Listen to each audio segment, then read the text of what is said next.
بسم الله الرحمن الرحيم يا أيها الذين آمنوا ادخلوا في السلم كافة ولا تتبعوا خطوات الشيطان إنه لكم عدو مبين. وقال رسول الله صلى الله عليه وسلم المسلم من سلم المسلمون من لسانه ويده صدق الله المولانا العظيم وصدق رسوله النبي الكريم ونحن على ذلك لمن الشاهدين والشاكرين والحمد لله رب العالمين. اللهم صل على محمد وعلى آل محمد كما صليت على إبراهيم وعلى آل إبراهيم إنك حميد مجيد. اللهم بارك على محمد وعلى آل محمد كما باركت على إبراهيم وعلى آل إبراهيم إنك حميد مجيد. खिलौना समझ कर बेगारो न हमको कि हम भी किसी के बनाए हुई है. बलगल उला बिकमालिही कशफत दुजा बिजमालिही हसनत जमीअ खसालिही सल्लो अलैहि व आलिही. खुदाया न कर मोहताज किसी का ज़माने में, नहीं है किसी का कमी तेरे खजाने में. बलगल उला बिकमालिही कशफत दुजा बिजमालिही हसनत जमीअ खसालिही सल्लो अलैहि व आलिही. मोहब्बत शद ला इलाहा इल्लल्लाह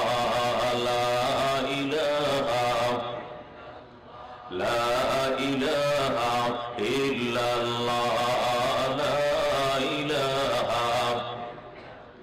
दुर्फशानी ने तरीक़त रोको दरिया कर दिया, दिल को रोशन कर दिया, आँखों को बीना कर दिया. ला इलाहा इल्लल्लाह ला इलाहा.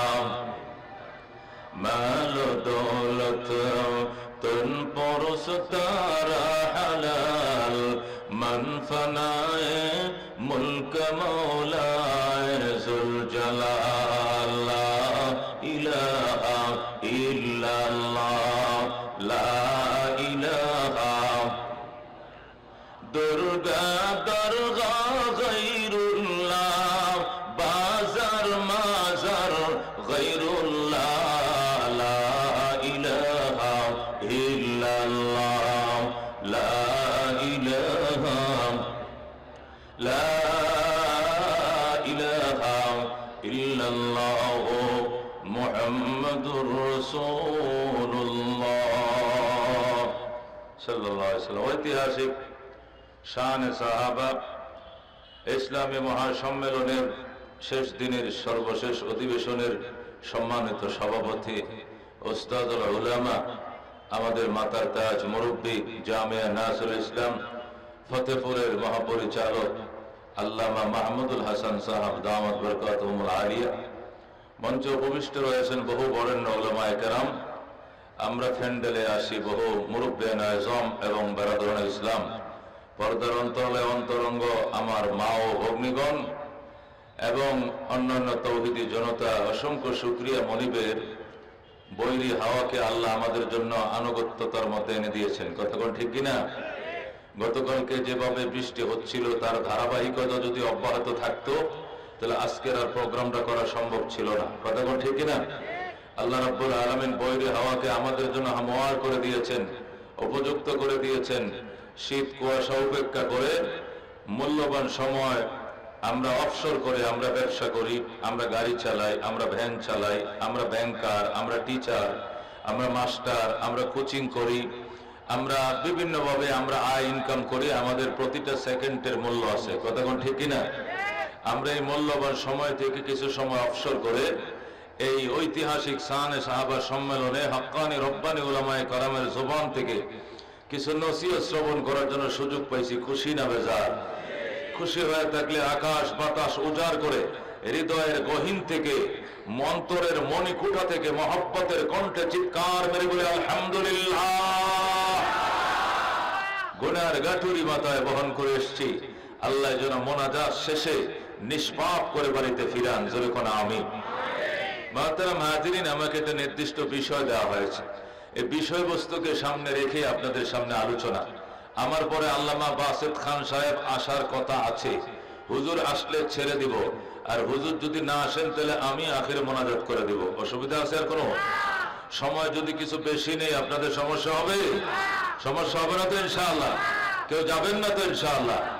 আমার প্রোগ্রাম থেকে উঠা বসা করার নিয়ম আমি দেখি নাই। আমার ওয়াজ থেকে মানুষ উঠে কম, গুনাহগার হতে পারে, কম এলেম হতে পারে, যাই কিছু বলি পাগলের মতো শোনে মানুষ। কথা কোন ঠিক কিনা?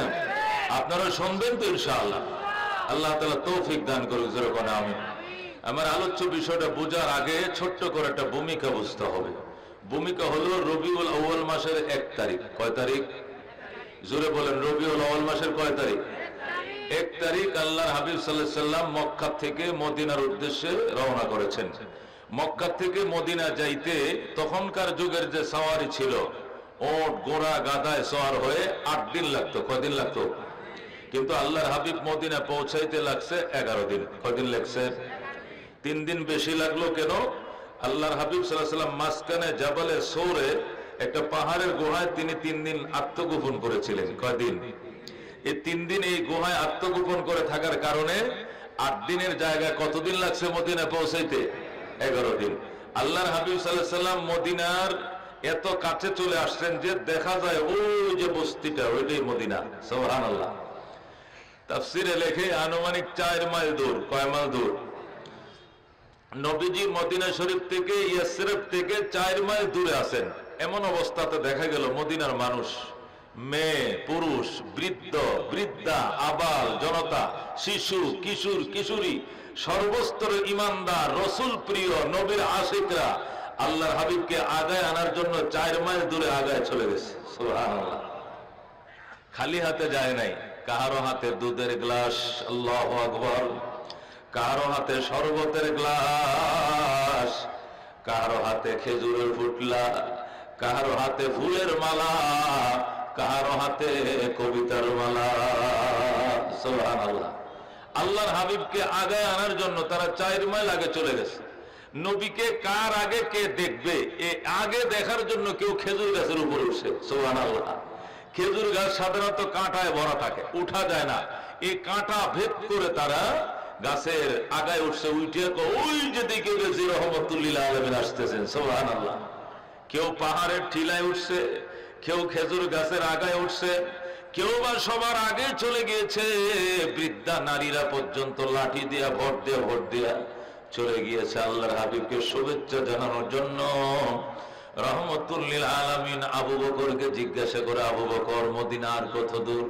কুদরুল যে লোক সকল আসতেছে দেখা যায় এরাই মদিনার বাসিন্দা, সম্ভবত আমাদেরকে রিসিভ করার জন্য তারা আসতেছে।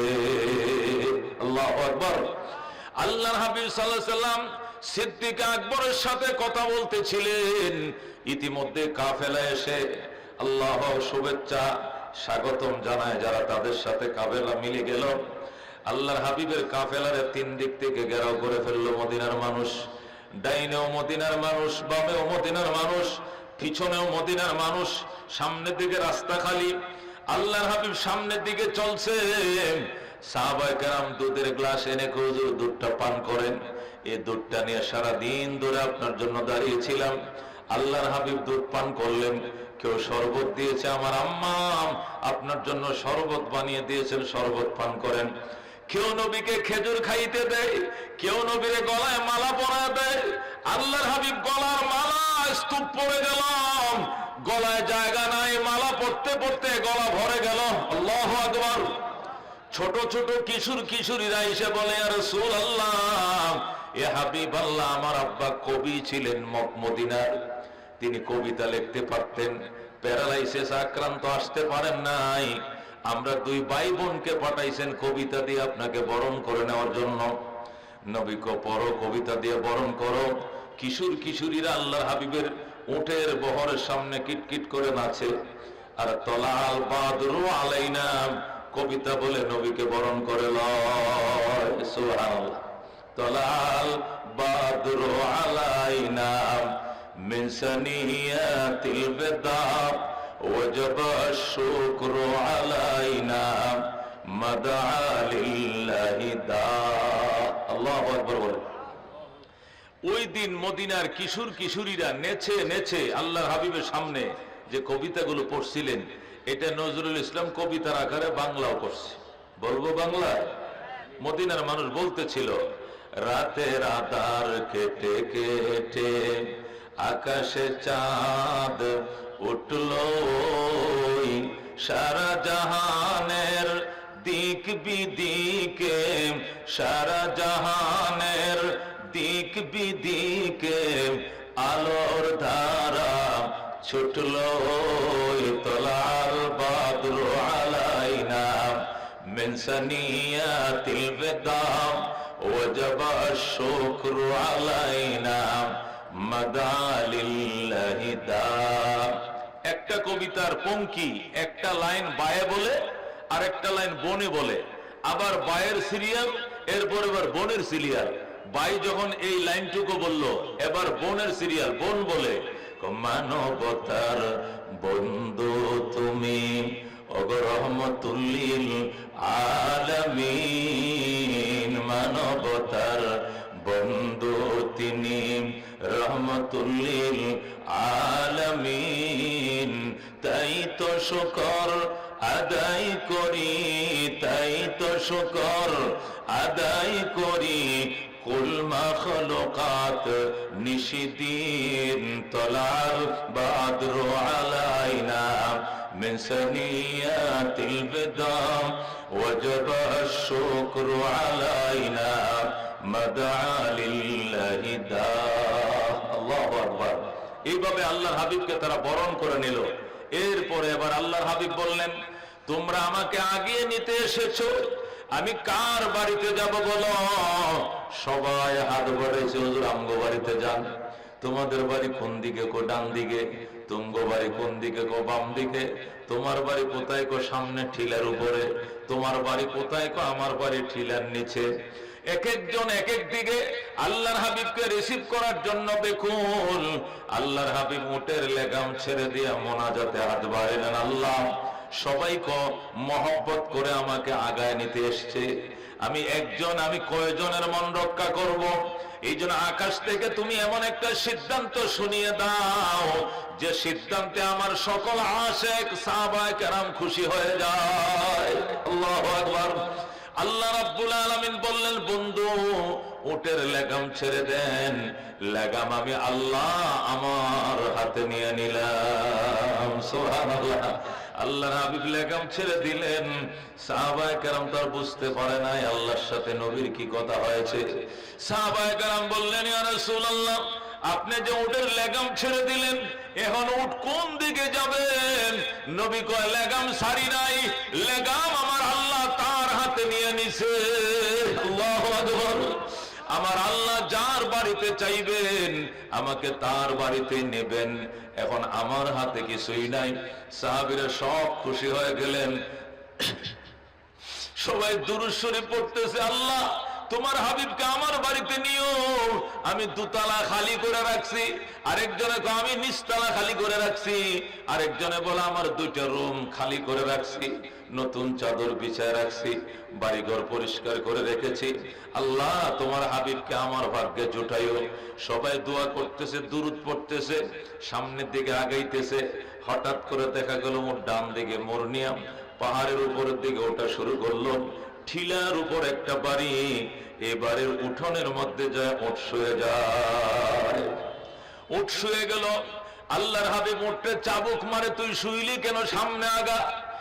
ওঠ ইশারা দিয়ে বলে ইয়া রাসূলুল্লাহ, যার হাতে লেগাম দিয়েছেন উনি আমাকে এই বাড়িতে আনছে, আমি আসি নাই, আমার আল্লাহ আমাকে এনেছেন। আল্লাহ, একটু পাঙ্খাটা ওদিক সরায় দেন, আমার গলাটা বসে যাবে। আমি আসি নাই, আমার আল্লাহ আমাকে এনেছেন, সুতরাং আমাকে আঘাত করে লাভ নাই।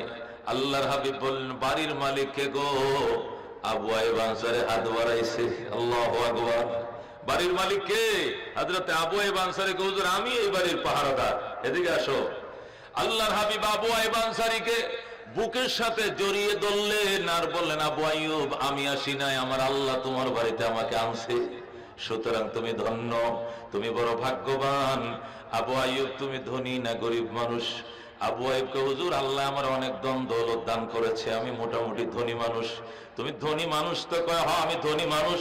তুমি সচ্ছল মানুষ নি? কয় সচ্ছল মানুষ। আপ্যায়ন করার যোগ্যতা আছে নি? কয় আছে। পারবানি? কয় পারবো। নবী কয় আজকে 3 দিন পর্যন্ত আমার সাহাবীরা রসুল গো বলে রাস্তায় দাঁড়িয়ে রয়েছে, এদের খানা নাই, নাওয়া নাই, গোসল নাই, এদের জন্য খানার আয়োজন করো, মেজবান বসাও। আল্লাহু আকবার। হযরত আবু আইয়ুব আনসারী খুশি হইয়া মেজবানের ডেক বসাইছে, ওট জবে হচ্ছে, গোশত বানাইতেছে, রান্না হচ্ছে, আর বাদিরা রুটি বানাইতেছে, গোলামরা উট গোশত বোনা করতেছে, খেজুর গাছের শুকনা পাতা দিয়া বরফ দিয়া জাল দিতেছে, ধোঁয়া উঠতেছে, ঠিলার উপরে ভারী ধোঁয়া উঠতেছে।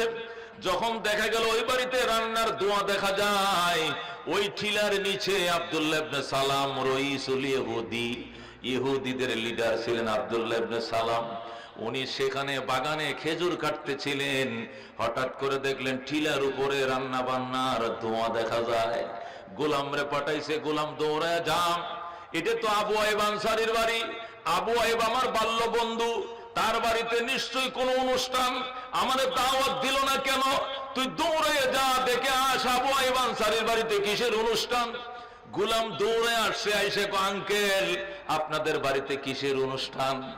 কে পাঠাইছে তোরে? আমার বস পাঠাইছে। কে? আব্দুল্লাহ ইবনে সালাম।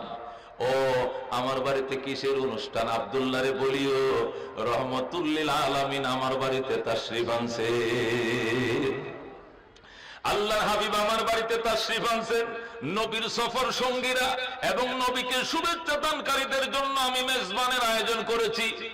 গোলাম দৌড়ে যায় বলছে, বস আল্লাহর হাবিব যার ইতিহাস আপনি তাওরাত পড়ে পড়ে আমাদেরকে শোনাইতেন, যার ভবিষ্যৎবাণী তাওরাত থেকে আমাদেরকে শোনাইতেন, সে রহমাতুল লিল আলামিন আপনার দুস্তের বাড়ি আবু আইয়ুব আনসারীর বাড়িতে হাজির হয়ে গেছে। আব্দুল্লাহ ইবনে সালামকে কি কইলি? আল্লাহর হাবিব আসছে আবু আইয়ুব আনসারীর বাড়িতে। এক দৌড় দিছে, বুড়া মানুষ, 50-এর উপরে বয়স তখন আব্দুল্লাহ ইবনে সালামের। বৃদ্ধ মানুষটাদের দৌড় দিল। কিতাবে লেখে নিচের থেকে দৌড়ায়া পাহাড় বেয়ে বেয়ে ঠিলার উপরে বাড়ি, উঠোনের মধ্যে পড়ছে, পইরিয়া শুধু দমের উপর দম ফেলতেছে, শ্বাসের উপরে শ্বাস ফেলতেছে, শ্বাসকষ্ট শুরু হয়ে গেছে। এই পাহাড়টা সে একা এক টানে এক দৌড়ে আইসা উঠানের মধ্যে পড়ছে। আমার দোস্ত, হে আমার বাল্য বন্ধু আবু আইয়ুব, রহমাতুল লিল আলামিন তোর বাড়িতে আইসে, আমারে তুই খবর দিলে না। দোস্ত তোমারে খবর দেব কেন? তুমি ইহুদি, আমরা মুসলমান, মুসলমানদের নবী আসছে, ইহুদিরে দাওয়াত দেওয়ার কোনো প্রশ্নই আসে না, এই জন্য তোমারে জানাই নাই।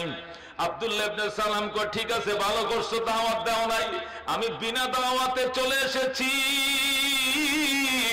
আল্লাহর হাবিবের নূরানি চেহারা আমারে দেখতে দাও। আল্লাহু আকবার।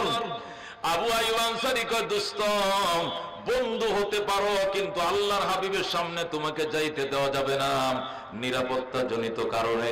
কারণ তুমি অন্য ধর্মের মানুষ, তোমাকে কেমন করে আল্লাহর হাবিবের সাথে দেখা করতে দেই? নবীর কাছে অনুমতি নিয়ে আসি, আল্লাহর হাবিব যদি অনুমতি দেয় তাহলেই তোমাকে যাইতে দেব। আবু আইয়ুব দৌড়ে গেছে, ইয়া রাসূলুল্লাহ, মদিনার শিক্ষিত মানুষ, তাওরাতের হাফেজ, এত বড় শিক্ষিত মানুষ মদিনায় আর একজন নাই, উনি আপনাকে দেখতে আসছেন। উনি মূলত একজন ইহুদি ধর্মের পণ্ডিত। আল্লাহর হাবিব বলেন, ওনার নাম কি? আব্দুল্লাহ ইবনে সালাম। ওনার নাম তো আমার কোরআনের মধ্যে আল্লাহ আমার জানায় দিয়েছে। আব্দুল্লাহরে আসতে দাও, অনুমতি লাগবে না। আব্দুল্লাহ আসতে দেরি হবে, কালমা পড়তে দেরি হবে না। আল্লাহু আকবার। আল্লাহর হাবিব যখন অনুমতি দিয়ে দিলেন, আব্দুল্লাহ ইবনে সালাম আল্লাহর হাবিবের সামনে গেলেন। যায় দাঁড়ায় থেকে নবীরে দেখে এইভাবে মাথা উঁচু করে আবার নিচু করে এইভাবে আল্লাহর হাবিবের 3 বার দেখছে। আল্লাহর হাবিব কান্তা আব্দুল্লাহ ইবনে সালাম, তুমি নি আব্দুল্লাহ ইবনে সালাম? কহ আজিলিস, বসো। নবী কয় বসো। আব্দুল্লাহ বলে, হুজুর আমারে বসতে বলিলেন না, আমি জানতাম না এই চেহারার মধ্যে এত নূর, আমার প্রাণ ভরে দেখতে দেন। আল্লাহু আকবার। আল্লাহ হাবিবরে প্রাণ ভরে দেখছে। দেখার পরে আব্দুল্লাহ ইবনে সালাম কসম খায়া বলতেছে, আল্লাহর হাবিবরে 3 বার দেখছে আব্দুল্লাহ। এরপরে কসম খায়া কও, আল্লাহ লাইসা হাযাল ওয়াজহু ওয়াজহু কাযযাব। খোদার কসম রে মদিনাবাসী, এই চেহারা মিথ্যাবাদীর চেহারা হইতে পারে না। আল্লাহু আকবার। আল্লাহর হাবিব ডাক দেখো, আব্দুল্লাহ আমার দেখা মাত্র তুই কেমনে বুঝলে এই চেহারা মিথ্যাবাদীর চেহারা হতে পারে না? আব্দুল্লাহ ইবনে সালাম কয়, ইয়া রাসূলুল্লাহ, ইয়া হাবিবাল্লাহ, আপনি হয়তো জানেন না আমি তাওরাতের হাফেজ। তাওরাতের এমন কোন পৃষ্ঠা খালি নাই যেখানে আপনার প্রশংসা লেখা নাই। আল্লাহু আকবার। ওগো আল্লাহর হাবিব, আপনার চেহারা মুবারক কেমন হবে সেটাও লেখা আছে, আপনার ভ্রু মুবারক কেমন হবে লেখা আছে, আপনার দান মুবারক কেমন হবে এটাও তাওরাতে আছে, আপনার হাঁটার স্টাইল কেমন হবে, আপনার চলার স্টাইল কেমন হবে, আপনার বলার স্টাইল কেমন হবে, আপনার চুলগুলো কেমন কোকড়া কোকড়া হবে, সব বিবরণ তাওরাতে দেওয়া আছে। এছাড়া আমি ইনজিলও পড়তে জানি, আমি জবুরও পড়তে জানি, আর তাওরাতটা তো একটু জেড আমার সিনার মধ্যে মুখস্থ। সুবহানাল্লাহ। ইয়া রাসূলুল্লাহ, আপনার দিকে আমি 3 বার নজর দিছি।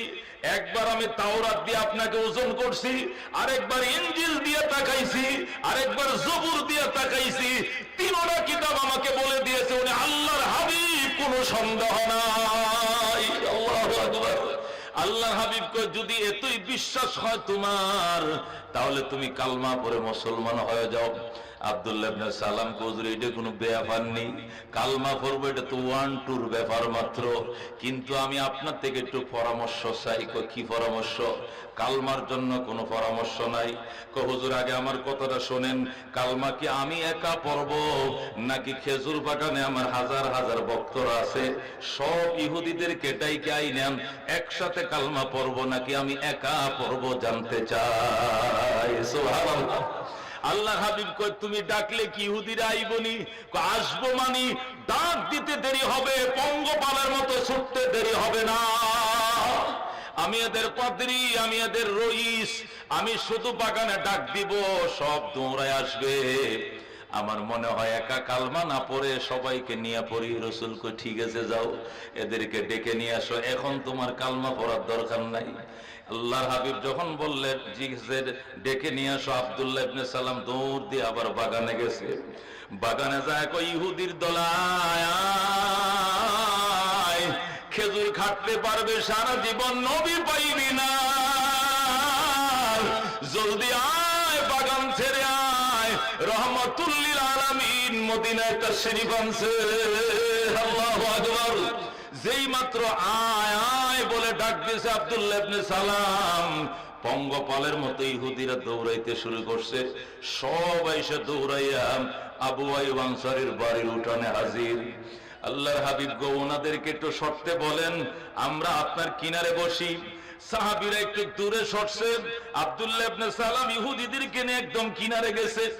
ইহুদিদের সব কাছে নিয়ে আব্দুল্লাহ ইবনে সালাম আল্লাহর হাবিবের কানে কানে দুইটা কথা জিজ্ঞাসা করে, ইয়া রাসূলুল্লাহ, ইয়া হাবিবাল্লাহ, আপনার চেহারা দেখে আমার ঈমান পাকাপোক্ত হয়ে গেছে, আমার ঈমানের জন্য আর কোনো আলামত আর নিশানার দরকার নাই, কিন্তু এইগুলো যে কৃষক, এইগুলো যে চাষিম, এরা যে খেজুর বাগান থেকে আসছে, এদের ঈমানটা যেন মজবুত হয়, এই জন্য আপনার কাছে আমি তিনটা প্রশ্ন করব, দয়া করে উত্তর দিবেননি।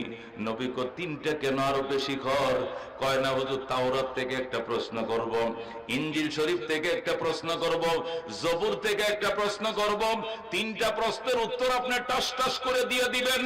উত্তর গুরু পাইয়া প্রথম আমি হাত বাড়ায় কালমা পড়ব, এরপরে দেখবেন সব ইহুদিরা মুসলমান হয়ে যাবে। আল্লাহু আকবার। আল্লাহর হাবিব কই ঠিক আছে, প্রশ্ন করো। আল্লাহর হাবিব ইহুদিদেরকে বললেন, তোমরা খেয়াল করে শোনো, প্রশ্ন হচ্ছে কিন্তু খেয়াল করে শোনো। ইহুদিরা চৌকান্না হয়ে শুনতেছে। আব্দুল্লাহ ইবনে সালাম আল্লাহর হাবিবের কাছে প্রথম প্রশ্ন করলেন, ইয়া রাসূলুল্লাহ, ইয়া হাবিবাল্লাহ, জান্নাতীরা যখন জান্নাতে যাবে, জান্নাতে যাওয়ার পর আল্লাহ জান্নাতবাসীদেরকে নাস্তা দিবে। কি দিবে? বেড়াইতে গেলে হইলে বাদ দেয় না, না নাস্তা দেয় আগে? আগে চা খান, বিস্কুট খান, এরপরে আমি মুরগি আনতেছি, গরু গোস্ত, খাসি গোস্ত, এটা তো পরে। কথা কোন ঠিক কিনা? আগে নাস্তা দিবেন। ইয়া রাসূলুল্লাহ, ইয়া হাবিবাল্লাহ, জান্নাতীরা যখন জান্নাতে ঢুকবে, আল্লাহ জান্নাতবাসীদেরকে প্রথম একটা নাস্তা দিবেন। এই নাস্তাটা কোন আইটেম দিয়ে দিবেন আপনি বলতে পারবেন নি? যদি আপনি বলতে পারেন, তাহলে আপনি যে আল্লাহর নবী আমি মেনে নিলাম। আল্লাহু আকবার। আল্লাহর হাবিব ডাক দেখো, আব্দুল্লাহ, এই প্রশ্নটা তুই কোন কিতাব থেকে করছস? হুজুর, এটা আমি তাওরাত শরীফ থেকে করছি। নবী কো, আমি এখনো তাওরাত পড়ি নাই, তবে উত্তর দিতে পারবো ইনশাআল্লাহ। আল্লাহু আকবার। তাওরাত এখন আমার পড়া হয় নাই, তবে আমি উত্তর দিতেছি। শুনে আব্দুল্লাহ, আল্লাহ রাব্বুল আলামিন বোয়াল মাছের কলিজা দিয়া কাবাব বানাবেন, আর ওই কাবাব দিয়া জান্নাতীদেরকে নাস্তা করাবেন। আল্লাহু আকবার। যেই মাত্র আল্লাহর হাবিব বললেন মাছের কলিজা দিয়া কাবাব বানায় ওই কাবাব দিয়ে নাস্তা খাওয়াবে, আব্দুল্লাহ ইবনে সালাম কো, সাদ্দাকতা ইয়া রাসূলুল্লাহ, সাদ্দাকতা ইয়া রাসূলুল্লাহ, সাদ্দাকতা ইয়া রাসূলুল্লাহ, হাকাযা ওয়াজাদতু ফিত তাওরাত। আল্লাহু আকবার। ওগো আল্লাহর হাবিব, আপনি সত্যই বলেছেন, আমি এমনই পাইছি তাওরাত কিতাবে। আল্লাহু আকবার। নবী কয়, 2 নম্বর প্রশ্ন করো। কয় হুজুর, 2 নম্বর প্রশ্ন হলো, বিমাযা ইয়াশবাহুল ওয়ালাদু আল ওয়ালিদা আবিল ওয়ালিদাতা। হুজুর, কি কারণে সন্তান মায়ের মতো হয়, কি কারণে সন্তান বাবার মতো হয়? কিছু সন্তান আছে একদম বাবার মতোই, ঠিক কিনা? বাবাও খালামিয়া, হুলাও খালামিয়া, কথা কোন ঠিক কিনা? কিন্তু কিছু সন্তান আছে একদম সাদা। কিরে, তোর বাপ খালা, তুই সাদা কেন? ওই পার আম্মা সুন্দর, ঠিক কিনা? হয় কিনা? কোন সন্তান বাবার মতো হয়, কোন সন্তান মায়ের মতো হয়। এটা বুখারীর মধ্যে হাদিসটা আছে, এটা 3টা ব্যাখ্যা আছে। কি কারণে সন্তান বাবার মতো হয়, অথবা কি কারণে সন্তান মায়ের মতো হয়, এক ব্যাখ্যা। আরেকটা ব্যাখ্যা, কি কারণে সন্তান মায়ের কালার পায়, কি কারণে বা সন্তান বাবার কালার পায়, অথবা কি কারণে সন্তান ছেলে হয়, অথবা কি কারণেই বা সন্তান মেয়ে হয়। 3টাই ব্যাখ্যা তাফসীরের মধ্যে, হাদিসের ব্যাখ্যার কিতাবের মধ্যে লেখা আছে। যা হোক, আল্লাহর হাবিবকে প্রশ্ন করা হলো, বিমাযা ইয়াশবাহুল ওয়ালাদ আল ওয়ালিদা বিল ওয়ালিদাতাম, সন্তান কি কারণে বাবার মতো হয় অথবা মায়ের মতো হয়, এটা বলতে পারোনি। আল্লাহর হাবিব কয়, ইযা গালাবান মাউর রাজুলে আলা মাইল মারআতে তাশবাহুল ওয়ালাদু আর রাজুলা, ওয়া ইযা গালাবাত মাউল মারআতে আলা মাইর রাজুল ফাতাশবাহুল ওয়ালাদু আল মারআতা। আল্লাহু আকবার। আল্লাহর হাবিব কয়, শুন আব্দুল্লাহ, স্বামী স্ত্রীর মিলন যুদ্ধ যখন শুরু হয়, ওই সময় যদি স্বামীর পানে টেকসই হয়, তাহলে ওই মিলনে গর্ভে বাচ্চা আসলে বাচ্চাটা ছেলে হয়। আল্লাহু আকবার। আর ওই মিলন যুদ্ধে যদি স্বামী পরাজিত হয়, স্ত্রী বিজয় হয়, আর ওই মিলনে পেটে যদি বাচ্চা আসে, ছেলেটা মেয়ে হবে, মেয়ে না হইলেও চেহারাটা মেয়ের মতো হবে, না হইলেও চেহারাটা অন্তত তোর মায়ের মতো হইলেও হবে। সুবহানাল্লাহ। যেই মাত্র আল্লাহর হাবিব এত সুন্দর এই বৈজ্ঞানিক উত্তরটা দিয়ে দিলাম, আব্দুল্লাহ কো সাদ্দাকতা ইয়া রাসূলুল্লাহ, হাকাযা ওয়াজাদতু ফিজ যুবুরে। আল্লাহু আকবার। ওগো আল্লাহর হাবিব 3 নম্বর প্রশ্ন। নবী কয় বলো তোমার 3 নম্বর প্রশ্ন কি? কওয়া মাজা আলামাতুস সাআ। হুজুর কিয়ামতের আগে যে বড় বড় আলামত গুলো দেখা দিবে এগুলো কি কি? আল্লাহর হাবিব সাথে সাথে ফড়ার ফট বলা শুরু করলেন, ইযাত্তাখিযাল ফাইয়ু দিওয়ালান ওয়াল আমানাতু মাগনামান ওয়াজ যাকাতু মাগরামান ওয়া তুউল্লিমা লিগাইরিদ দ্বীন ওয়া আতাআর রাজুলু ইমরাতাহু ওয়া আক্কা উম্মাহুম ওয়া আদনা সাদিকাহু ওয়া আকসা আবাহু ওয়া যাহারাতিল কাইনাত ওয়াল মাআজির। এইভাবে আল্লাহর হাবিব টাস করে কিয়ামতের আলামত বলতে শুরু করলেন। টাকলুরা মন্ত্রী হবে আর মুসলমানদেরকে গালি দিবে আর বলবে টাইম নাই, টাইম নাই। আল্লাহ বলবে তোর টাইম নাই, ইসলামের টাইম আছে। হেফাজতের টাইম নাই, চরমনের টাইম নাই। আল্লাহ কো তোর টাইম নাই, ইসলামের টাইম আছে। ও মুসলমান, ওয়া উকরিমার রাজুলু মাখাফাতা শাররিহি। আল্লাহর হাবিব বলেন মানুষকে মানুষ সম্মান করবে তার অতিষ্ঠতা থেকে বাঁচার জন্য সম্মান করবে। মেম্বার সাহেব ভালো আছেন? আসসালামু আলাইকুম।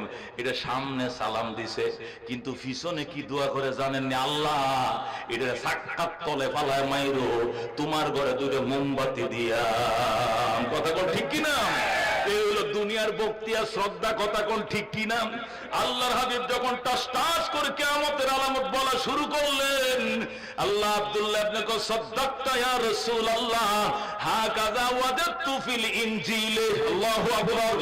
ওগো আল্লাহর হাবিব আপনি সত্যই বলেছেন, এমনই পাইছি আসমানি কিতাব ইনজিল শরীফে।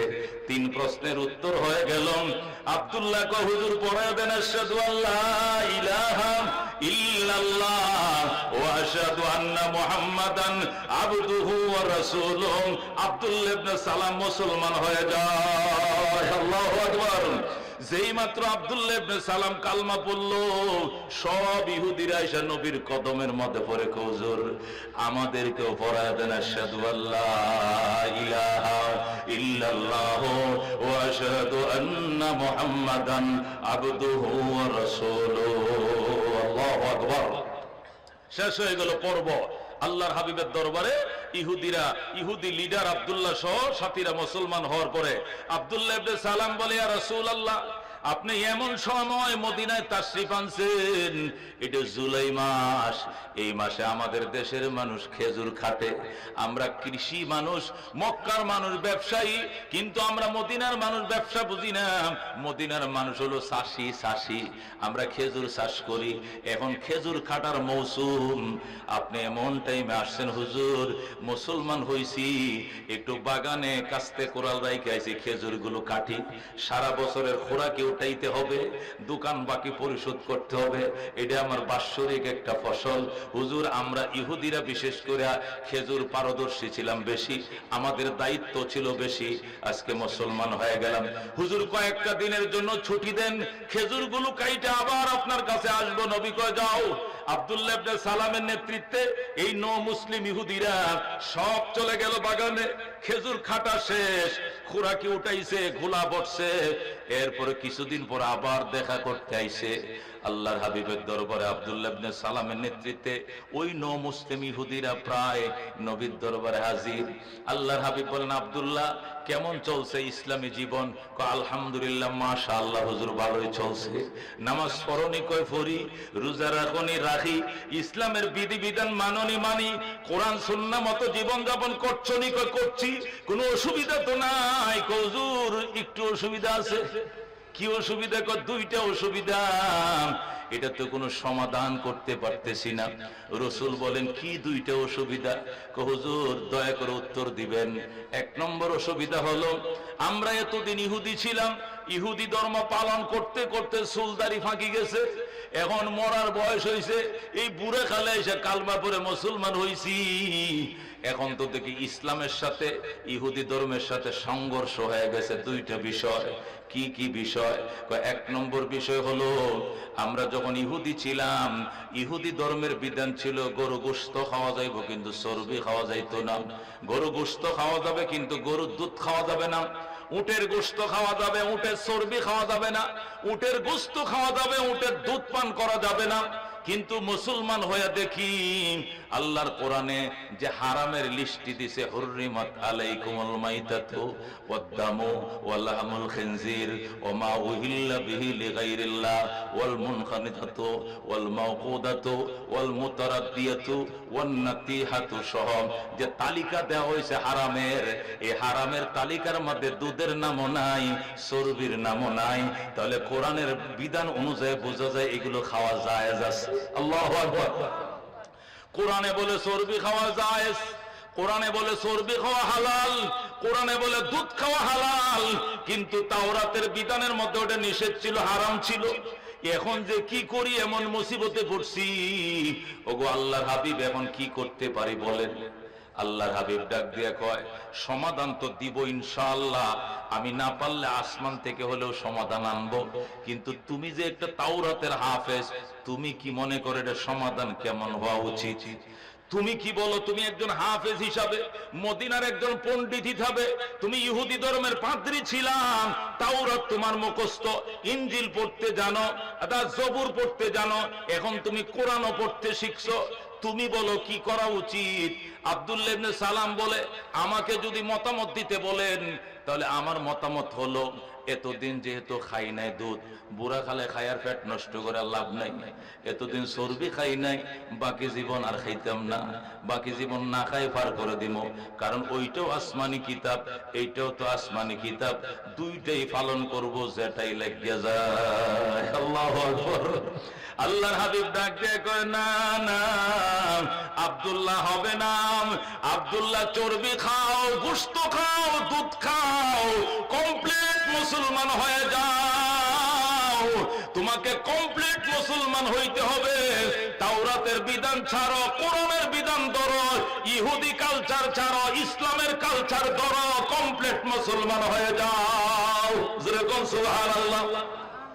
যেই মাত্র উত্তর দিল আব্দুল্লাহ ইবনে সালাম, হুজুর শিরুধার্য, আমি আপনার ফয়সালা মেনে নিলাম, এই ব্যাপারে আমার কোনো আপত্তি নাই। আপনি বলছেন আমার মতামত, এটা আমার মতামতটা আমি বলছি, এটা তো কোনো ফাইনাল মতামত না, ফাইনাল মতামত হলো আপনারটা।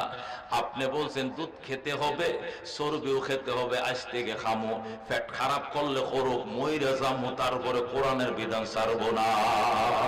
আল্লাহু আকবার। আচ্ছা, তাহলে 2 নম্বর সমস্যার সমাধান কি? রাসূল বলে, বলো 2 নম্বর সমস্যা কি?